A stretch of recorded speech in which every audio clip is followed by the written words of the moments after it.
Sponsored by Advanced German Homeopathy Clinic.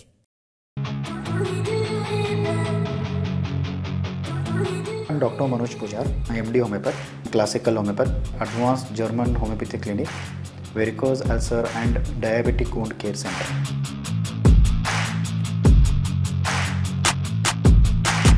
आणि माझा क्लिनिकचा address Kalashri apartment, first floor, Tilakwadi, Kanapur road, Belgaum.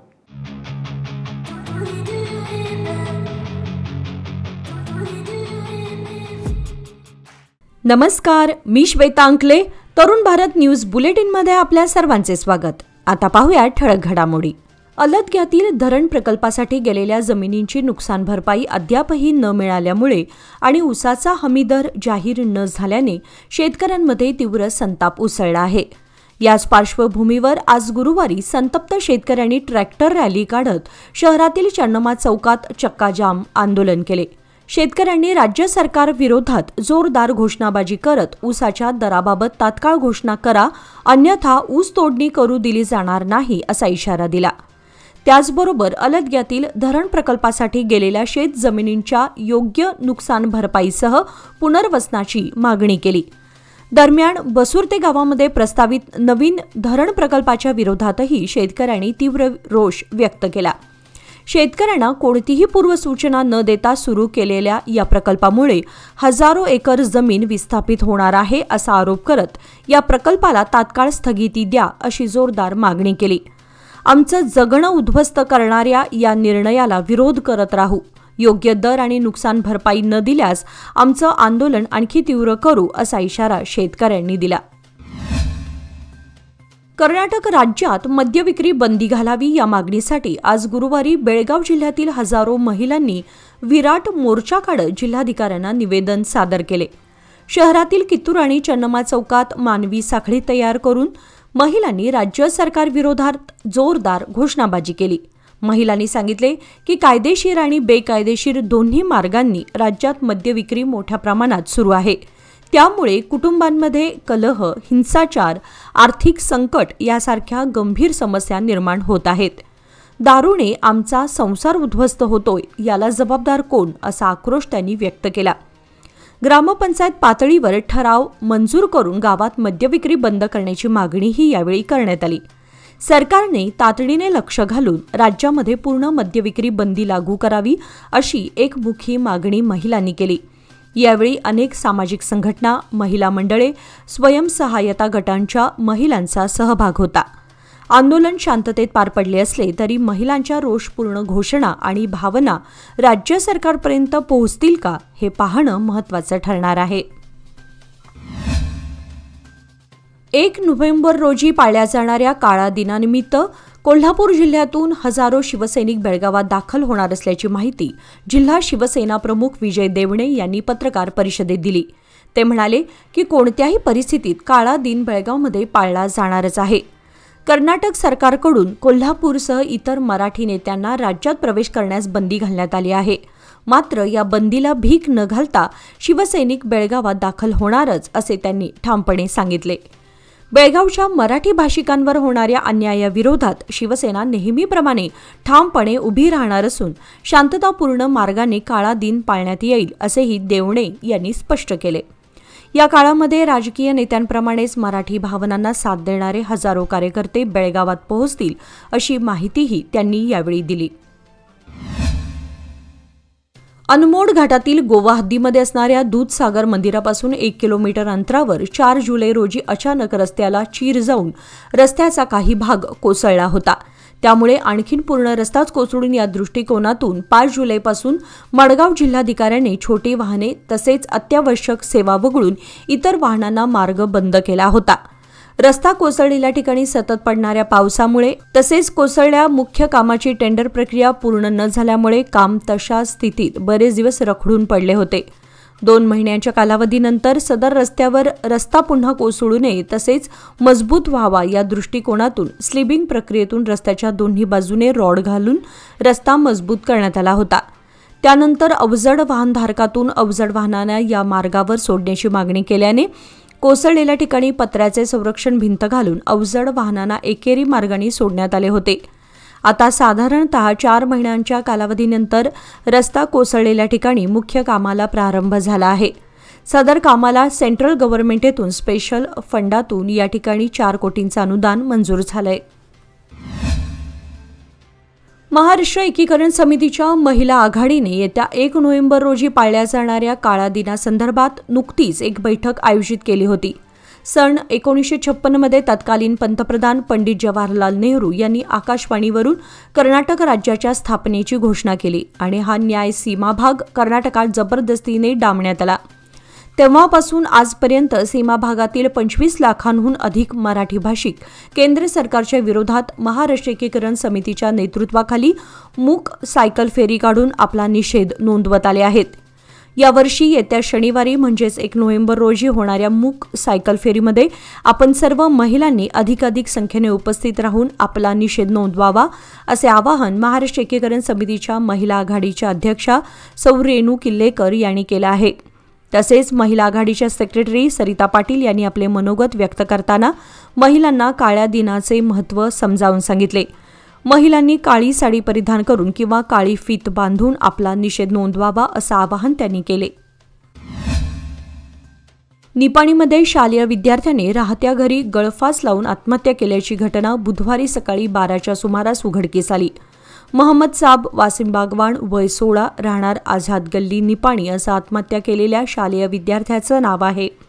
याबाबत निपाणी शहर पोलिसांकडून मिळालेली माहिती अशी, मोहम्मद साद हा निपाणीतील UK हायस्कूलमध्ये इयत्ता 9वीच्या वर्गामध्ये शिक्षण घेत होता. सदर शालेय विद्यार्थी हा सकाळी 10 वाजता शाळेला जातो असं पालकांना सांगितलं होतं, परंतु तो शाळेत गेला नाही. त्याचा फोन लागत नसल्याने पालकांनी घरी आल्यानंतर तो घरातील दुसऱ्या मजल्यावर त्याने एका अँगलला गळफास लावून घेतल्याचं लक्षात आलं. या घटनेची माहिती निपाणी शहर पोलिसांना देण्यात आली. त्यानुसार निपाणी शहर पोलीस ठाण्याचे उपनिरीक्षक शिवानंद कारजोळ, उपनिरीक्षक विठ्ठल पुजारी, हवालदार हेमलता नाईक यांनी घटनास्थळी भेट देऊन रीतसर पंचनामा केला. नंतर मृतदेह शवविच्छेदनासाठी महात्मा गांधी रुग्णालयात पाठवण्यात आला. घटनास्थळी नागरिकांनी मोठी गर्दी केली होती. येळ्ळूर विभाग महाराष्ट्र एकीकरण समितीची बैठक दिनांक 29 ऑक्टोबर रोजी श्री बालशिवाजी वाचनालय येळ्ळूर येथे समितीचे अध्यक्ष विलास घाडी यांच्या अध्यक्षतेखाली उत्साहात पार पडली. बैठकीच्या प्रारंभी गावातील निधन पावलेल्या व्यक्तींना श्रद्धांजली अर्पण करण्यात आली. त्यानंतर 1 नोव्हेंबर रोजी काळा दिन गांभीर्याने पाळण्याबाबत आणि त्यानिमित्त आयोजित सायकल फेरीमध्ये सामूहिक सहभाग नोंदवण्याबाबत चर्चा झाली. सर्व सदस्यांनी एकमताने सायकल फेरीमध्ये सहभागी होण्याचा ठराव मंजूर केला.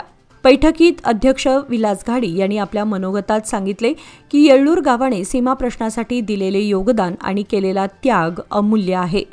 रस्त्यावरच्या आणि न्यायालयातील संघर्षातही येळ्ळूरचे योगदान अग्रक्रमी राहिले आहे. ग्रामपंचायत उपाध्यक्ष प्रमोद पाटील यांनी म्हटले की मराठी भाषा, संस्कृती आणि ओळख टिकवण्याची लढाई अजूनही सुरूच आहे. ही ज्योत आपण जिवंत ठेवली पाहिजे. माजी ग्रामपंचायत अध्यक्ष सतीश पाटील यांनी युवकांना उद्देशून आवाहन केले की मराठीवरील अन्यायाविरोधात युवकांनी एकत्र येऊन मराठी अस्मिता आणि सीमा प्रश्नाच्या सोडवणुकीसाठी पुढाकार घ्यावा. काळा दिन सायकल फेरीला मोठ्या संख्येने उपस्थित राहून एकतेचा संदेश द्यावा असे त्यांनी सांगितले. बेळगाव उत्तरचे आमदार आसिफ सेठ यांनी अलारवाड येथे नवीन सिमेंट कॉन्क्रीट रस्त्याच्या कामाचे उद्घाटन केले. या परिसरातील रस्त्याची वाताहत झाली होती. याची दखल घेऊन या रस्त्याची दुरुस्ती करण्यात आली. यावेळी आमदार सेठ यांनी नागरिकांशी संवाद साधत त्यांच्या समस्या जाणून घेतल्या आणि रस्त्यांची गुणवत्ता, ड्रेनेज व नागरी सुविधा सुधारण्याबाबत सरकारच्या वचनबद्धतेचा पुनरुच्चार केला. त्यांनी सांगितले की हे काम मतदारसंघातील प्रत्येक प्रभागात टिकाऊ पायाभूत सुविधा व चांगली जोडणी मिळावी या व्यापक योजनेचा एक भाग असून लवकरच सर्व विकास साधला जाणार आहे. या कार्यक्रमाला युवा नेते अमान सेठ, प्रभागाचे स्थानिक नगरसेवक व इतर प्रतिनिधी उपस्थित होते. भाषावार प्रांत रचनेत सीमा भागावर झालेल्या अन्यायाविरोधात मूक सायकल फेरीतून मराठी जनता आक्रोश व्यक्त करत आली आहे. गेल्या काही वर्षांपासून या फेरीला युवा वर्गाचा प्रतिसाद मोठ्या प्रमाणात लाभत असून यंदाच्या काळ्या दिनाच्या फेरीतही युवकांचं बळ दिसून येणार आहे. 1956 मध्ये भाषावार प्रांत रचना झाली. त्यात बेळगावसह संपूर्ण मराठी बहुल सीमा भाग म्हैसूर राज्यात गेला. त्यामुळे तेव्हापासून 1 नोव्हेंबर हा काळा दिन पाळून निषेध फेरी काढण्यात येते। या फेरीला 70 वर्षांचा इतिहास असून चळवळीचे पावित्र्य राखताना कुठेही गालबोट लागणार नाही याची खबरदारी युवा वर्गाला घेणे आवश्यक आहे। सीमा लढ्यातून तरुणांनी फारकत घेतली असून तो इतिहास जमा झाला अशी हेटाळणी करणाऱ्या कर्नाटक प्रशासनाला आणि विरोधकांना गेल्या काही वर्षात युवा वर्गाच्या प्रचंड सहभागाने चपराक बसली। त्यामुळे फेरीमध्ये अडथळा आणून मराठी जनतेला कायद्याच्या कचाट्यात अडकवण्याचा प्रयत्न काहींकडून जाणीवपूर्वक होत असतो। असे प्रकार टाळण्यासाठी यंदा मये समितीने आचारसंहिता जारी केली आहे। युवकांनी आपली मराठी भाषा प्रेम दाखवून देणारच अशी ठाम भूमिका घेताना दिसत आहे। भारताने 2047 पर्यंत देशात 350 ते 400 विमानतळ उभे करण्याचे महत्त्वाकांक्षी उद्दिष्ट ठेवले आहे, अशी माहिती केंद्रीय नागरी हवाई वाहतूक मंत्री किंजरापू राममोहन नायडू यांनी दिली। ही पायाभूत सुविधांची योजना संधी, विकास आणि कनेक्टिव्हिटी वाढवण्यासोबतच उच्चतम हवाई सुरक्षा मानके कायम ठेवण्याची देशाची बांधिलकी दर्शवते, असे त्यांनी सांगितले। विज्ञान भवन येथे पहिल्या आशिया पॅसिफिक रिजन अपघात तपास गटाच्या बैठकीच्या उद्घाटन सत्रात नायडू यांच्या वतीने वाचून दाखवलेल्या संदेशात ते बोलत होते। आशिया पॅसिफिक क्षेत्रातील सदस्य राष्ट्रांच्या सहकार्यामुळे सुरक्षा देखरेख आणि अपघात प्रतिबंधाच्या बाबतीत उत्तम मानके निश्चित झाली आहेत, असे ते म्हणाले। सीमा भागातील मराठी भाषिकांवर होणाऱ्या अन्यायाच्या विरोधात दरवर्षीप्रमाणे यंदाही 1 नोव्हेंबर रोजी काळा दिन पाळण्यात येणार आहे। या पार्श्वभूमीवर शनिवारी निपाणी शहर व परिसरातील सर्व व्यवहार बंद ठेवण्याचे आवाहन करण्यात आले आहे। मराठी भाषिकांवर होत असलेल्या अन्याय, प्रशासनाकडून मिळणारा न्याय नाकारला जाणे आणि सीमा प्रश्न अद्यापही प्रलंबित ठेवण्यात आल्याच्या पार्श्वभूमीवर मराठी संघटनांनी, व्यापाऱ्यांनी व नागरिकांनी यंदाही काळा दिन ठामपणे पाळण्याचा निर्धार केलाय। निपाणी शहरातील बाजारपेठा, व्यावसायिक प्रतिष्ठाने, शैक्षणिक संस्था यांना बंदमध्ये सहभागी होण्याचं आवाहन करण्यात आलं असून शांततेत आणि संयमाने आंदोलन करण्याचे आवाहन संयोजकांकडून करण्यात आले आहे। 2011 ते 2023 या कालावधीमध्ये निवृत्त झालेल्या अंगणवाडी कार्यकर्त्या आणि सहायिकांना ग्रॅच्युइटीची रक्कम मिळावी या मागणीसाठी अंगणवाडी कर्मचारी संघटनेच्या बेळगाव तालुका शाखेने बेंगळूर येथील विज्ञान भवनामध्ये मोर्चा काढत मुख्यमंत्री सिद्धरामय्या यांच्या नावे निवेदन दिले। 1975 मध्ये सुरू झालेल्या समग्र बालविकास योजनेअंतर्गत हजारो महिलांनी फक्त 150 रुपये मासिक मोबदल्यात सेवा बजावली। या सेवेचा लाभ आज 50 लाखांहून अधिक बालकांना मिळतो। मात्र निवृत्तीनंतर त्यांना ग्रॅच्युइटीसारखा मूलभूत लाभ अद्याप दिला गेलेला नाही। त्यामुळे सरकारने तात्काळ निर्णय घ्यावा, अन्यथा संघर्ष अधिक तीव्र करण्यात येईल असा इशाराही यावेळी देण्यात आला। 3 दशके विश्वासाची, 30 वर्षे लोकमान्याची। सादर आहे लोकमान्य आनंदोत्सव निवेश योजना। 30 महिन्यांच्या ठेवीवर 10.50% व्याज, ज्येष्ठ नागरिकांसाठी 0.5% अधिक माहितीसाठी आमच्या नजीकच्या शाखेला भेट द्या किंवा कॉल करा 180021245050। लोकमान्य, प्रत्येक पावलावर तुमच्या सोबत, फक्त सभासदांकरिता। नियम व अटी लागू। हेरोईन विक्री प्रकरणी अटक करण्यात आलेल्या कैफ राजेसाब मुजावर, राहणार शिवाजीनगर बेळगाव या आरोपीला दुसऱ्या जिल्हा सत्र न्यायालयाने जामीन मंजूर केला आहे। सीसीबीचे पोलीस उपनिरीक्षक मंजुनाथ बजंत्री यांना मिळालेल्या माहितीवरून 18 ऑगस्ट 2025 रोजी गुडशेड रोड व तांगडी गल्ली परिसरात छापा टाकून कैफला अटक करण्यात आली होती। त्याच्याकडून हेरोईन जप्त करण्यात आले होते। मात्र पोलीस विभागाने निर्धारित कालावधीत दोषारोपपत्र सादर न केल्यामुळे न्यायालयाने आरोपीला जामीन मंजूर केला। या प्रकरणामुळे पोलीस तपासातील विलंब आणि प्रणालीतील त्रुटींवर प्रश्नचिन्ह निर्माण झालेत। अल्पसंख्याक कल्याण विभागाच्या पंतप्रधान 15 कलमी कार्यक्रमाच्या प्रगती आढावा बैठकीचे आयोजन आज गुरुवारी जिल्हाधिकारी कार्यालयात करण्यात आले होते। जिल्हाधिकारी मोहम्मद रोशन यांच्या अध्यक्षतेखाली ही बैठक पार पडली। बैठकीत अल्पसंख्याक समाजासाठी राबवण्यात येणाऱ्या विविध योजनांची अंमलबजावणी, लाभार्थ्यांना मिळणाऱ्या सुविधा तसेच त्या योजनांचा शेवटच्या व्यक्तीपर्यंत लाभ पोहोचवण्याबाबत सविस्तर चर्चा झाली। या योजना अल्पसंख्याक समाजातील प्रत्येक पात्र व्यक्तीपर्यंत प्रभावीपणे पोहोचाव्यात यासाठी अधिकाऱ्यांना स्पष्ट सूचना जिल्हाधिकारी मोहम्मद रोशन यांनी दिल्या। तसेच कार्यक्रमाची अंमलबजावणी सातत्याने आणि काटेकोरपणे करावी असे निर्देशही यावेळी देण्यात आले। या बैठकीस विविध शासकीय विभागांचे अधिकारी, अल्पसंख्याक समाजाचे प्रतिनिधी व संबंधित कर्मचारी उपस्थित होते. हिंदू धर्मामध्ये पवित्र मानलेली गंगा नदीस देशभरातून लाखो भाविक काशी येथे जाऊन गंगेची पूजा करून धन्यता मानतात. याचप्रमाणे येथील श्री साई समर्थ फाउंडेशनच्या पुढाकाराने गोकाक शहरालगतच्या घटप्रभा नदीची विविध महिला मंडळाच्या कार्यकर्त्यांनी खासदार प्रियंका जारकिहोळी यांच्या नेतृत्वाखाली विधिवत पूजा करून नदी दीपावली साजरी केली.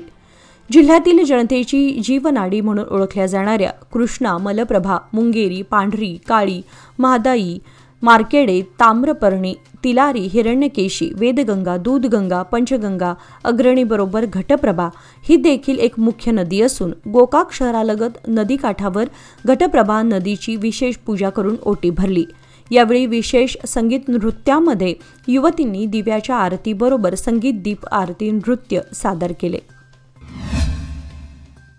निपाणी शहरामध्ये अनेक उपनगरामध्ये भटक्या कुत्र्यांची संख्या दिवसेंदिवस वाढत असून मंगळवारी सकाळपासून सुमारे 2 तासांमध्ये पिसाळलेल्या कुत्र्याने अनेकांचा चावा घेतल्याने येथील नागरिकांमध्ये भीतीचं वातावरण पसरलं आहे. याबाबत घटनास्थळावरून मिळालेली माहिती अशी की मंगळवारी सकाळी भटके कुत्रे पिसाळलेले होते. त्याने मंगळवार सकाळपासून सुमारे 2 तासात शोभा देवळकर, रवी कोरगावकर, बाळकृष्ण पाटील, अंजना बुरुड यांच्यासह अन्य नागरिकांचा या पिसाळलेल्या कुत्र्याने चावा घेतला. त्यामुळे या परिसरात भीतीचं वातावरण पसरलंय. दिवसेंदिवस निपाणी शहरामध्ये तसेच उपनगरामध्ये भटक्या कुत्र्यांची संख्या वाढत चालल्यानं नागरिकांमध्ये भीतीचं वातावरण पसरलंय. या गोष्टीची नगरपालिकेने गांभीर्याने दखल घेऊन यावर उपाययोजना कराव्यात अशी मागणी येथील नागरिकातून होत आहे. संत जलाराम जयंतीनिमित्त शहरातील गुजरात भवन येथे गुजराती नवरात्र उत्सव मंडळाच्या वतीने भाविक भक्तांच्या उपस्थितीत उत्साहात साजरी करण्यात आली. याप्रसंगी महाआरती आणि महाप्रसादाचे भव्य आयोजन करण्यात आले होते. कार्यक्रमात संघटनेचे अध्यक्ष रमेशभाई लड्डड, सचिव विजयभद्र, खजिनदार पंकजभाई शाह तसेच ट्रस्टी आणि गुजरात भवनचे सर्व सदस्य उपस्थित होते. कार्यक्रमाला समाज बांधवांनी मोठ्या संख्येने उपस्थित राहून भक्तिभावाने सहभाग घेतला. संपूर्ण वातावरण भक्तिमय आणि उत्साही होते. भगतसिंग हायस्कूल व सरकारी प्राथमिक मराठी शाळा आंबेवाडी येथील 2006-07 सालच्या 10वीच्या माजी विद्यार्थ्यांचा स्नेह मेळावा मन्नूर येथील आरडी चौगुले पंचवटी सभा मंडपात मोठ्या उत्साहात संपन्न झाला. या स्नेह मेळाव्याचे आयोजन माजी विद्यार्थ्यांनी स्वयंस्फूर्तीने केले होते. कार्यक्रमात शाळेतील तत्कालीन शिक्षक वर्ग, मार्गदर्शक व इतर मान्यवर उपस्थित होते. अनेक वर्षांनी मित्रमैत्रिणी भेटल्याने सर्वांच्या चेहऱ्यावर आनंद ओसंडून वाहत होता. या कार्यक्रमात शालेय आठवणींना उजाळा देण्यात आला. तसेच माजी शिक्षकांचा सत्कारही करण्यात आला. स्नेह मेळाव्याचा उद्देश माजी विद्यार्थ्यांमध्ये स्नेह, संवाद आणि एकजूट वाढवणे हाच होता, असेही संयोजकांनी सांगितले. हेस्कॉमकडून देखभाल व दुरुस्तीचे काम हाती घेण्यात येणार असल्याने शुक्रवारी खानापूर तालुक्यातील काही गावांमध्ये दुपारी 1 ते 5 या वेळेमध्ये वीज पुरवठा खंडित होणार आहे.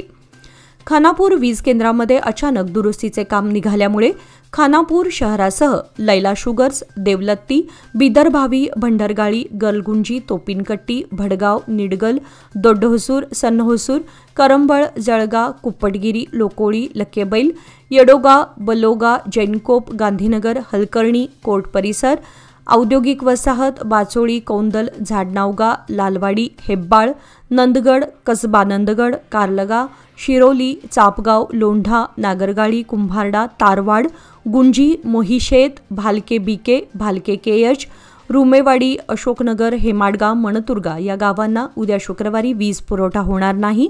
ग्राहकांनी सहकार्य करावं असं आवाहन करण्यात आलंय. राष्ट्रीय एकता दिनाच्या निमित्ताने शहर व जिल्ह्यातील विविध पोलीस ठाण्यांमध्ये वृक्षारोपण कार्यक्रमाचे आयोजन करण्यात आले होते. या उपक्रमाचा उद्देश पर्यावरण संरक्षणाबरोबरच राष्ट्रीय एकतेचा संदेश देणे हा होता. प्रत्येक ठिकाणी पोलीस अधिकारी, कर्मचारी व स्थानिक नागरिकांनी एकत्र येऊन वृक्षारोपण करून सामाजिक जबाबदारी पार पाडली. कार्यक्रमादरम्यान सामाजिक सलोखा, पर्यावरण संवर्धन व देशभक्ती यांचं महत्त्व अधोरेखित करण्यात आले. या उपक्रमात सहभागी झालेल्या पोलीस विभागाचं सर्वत्र कौतुक होत आहे. महाराष्ट्र एकीकरण समिती सीमाभागचे अध्यक्ष व युवा नेते शुभम शेळके यांना बेळगाव पोलीस प्रशासन एन प्रकारे अडकवण्याचा डाव आखत आहे. यावेळी त्यांनी नवीन डाव आखला असून प्रतिबंधात्मक सूचनेचे उल्लंघन केल्याचा ठपका ठेवून माळ मारुती पोलीस स्थानकाच्या शिफारशीवरून तब्बल 5 लाखाचा दंड ठोठावण्याचा आदेश बेळगाव कायदा व सुव्यवस्थाचे पोलीस उपायुक्त यांनी दिला आहे. शुभम शेळके हे वारंवार पोलिसांनी दिलेल्या सूचनांचे उल्लंघन करत असून त्यांचेवर बेळगाव शहराच्या विविध पोलीस स्थानकात 19 गुन्हे दाखल असून ते 2 भाषिकांमध्ये तेढ निर्माण करत आहेत, असा जावई शोधही या नोटिसीमध्ये एकतर्फी कारवाई करणाऱ्या पोलीस प्रशासनाने काढला आहे. नशेच्या पदार्थांच्या वापरावर नियंत्रण आणण्यासाठी बेळगाव शहर पोलीस दलाने विशेष मोहीम राबवली असून सार्वजनिक ठिकाणी गांजा सेवन करताना 5 जणांना अटक करण्यात आली आहे. या सर्व प्रकारावर NDPS कायदा कलम 27B अंतर्गत गुन्हे दाखल करण्यात आले असून तपास सुरू आहे. माळ मारुती पोलीस स्थानकात संशयित आरोपी सोहेल सुबानी पिरजादे वय 25 राहणार जनता प्लॉट श्रीनगर बेळगाव हा श्रीनगर गार्डन परिसरात संशयास्पदरित्या वागताना आढळला. चौकशीत त्याने गांजा सेवन केल्याचे स्पष्ट झाल्याने त्याच्यावर गुन्हा क्रमांक 201/2025 NDPS ॲक्ट कलम 27B अंतर्गत गुन्हा नोंदवण्यात आला. टिळकवाडी पोलीस स्थानकात संशयित आरोपी राहुल शिवाजी जालगार वय 25 राहणार खडेबाजार बेळगाव हा बुधवार पेठ साइन पार्कजवळ सार्वजनिक ठिकाणी संशयास्पदरित्या वागताना सापडला. चौकशीत त्याने नशेचे पदार्थ सेवन केल्याचे आढळल्याने गुन्हा क्रमांक 109/2025 NDPS ॲक्ट कलम 27B अंतर्गत नोंद झाली आहे. हिरेबागेवाडी पोलीस स्थानक परिसरात आरोपी रामप्पा शिवनप्पा नागनूर वय 63 राहणार कुकडोळी बेळगाव तालुका हा सार्वजनिक ठिकाणी संशयास्पदरित्या वागताना आढळला. चौकशीत त्याने गांजा सेवन केल्याचं स्पष्ट झाल्याने त्याच्यावर गुन्हा क्रमांक 175/2025 NDPS ॲक्ट कलम 27B अंतर्गत नोंदवण्यात आला. उद्यमबाग पोलीस स्थानक कार्यक्षेत्रात आरोपी आकाश मधुकर गवाकर वय 25 राहणार हवलानगर मच्छे बेळगाव हा ब्रह्मनगर क्रॉस परिसरात संशयास्पदरित्या वागताना सापडला. चौकशीत त्याने गांजा सेवन केल्याचं निदर्शनास आलं. त्याच्यावर गुन्हा क्रमांक 58/2025 NDPS ॲक्ट कलम 27B अंतर्गत नोंद झाली आहे. काकती पोलीस स्थानक कार्यक्षेत्रात संशयित आरोपी रोहित रेवणी होळी वय 23 राहणार काकतीगाव बेळगाव हा RK ढाबाजवळ सार्वजनिक ठिकाणी गांजा सेवन करताना पकडला गेला. त्याच्यावर गुन्हा क्रमांक 226/2025 NDPS ॲक्ट कलम 27B अंतर्गत गुन्हा दाखल करण्यात आलाय. वरीलप्रमाणे एकूण 5 स्वतंत्र प्रकरणांमध्ये 5 आरोपींना अटक करण्यात आली आहे. या कारवाईमध्ये सहभागी झालेल्या पोलीस निरीक्षक, उपनिरीक्षक आणि कर्मचाऱ्यांच्या कार्याचे बेळगाव शहराचे पोलीस आयुक्त आणि उपआयुक्तांनी कौतुक केलं आहे. याचबरोबर आजचे बातमीपत्र इथे संपले. अधिक माहिती आणि ताज्या घडामोडींसाठी पाहत रहा तरुण भारत न्यूज चॅनल. तसेच आमच्या चॅनलला लाईक, शेअर आणि सबस्क्राईब करायला विसरू नका. आणि विश्वासार्ह बातम्यांसाठी दररोज वाचा दैनिक तरुण भारत. धन्यवाद.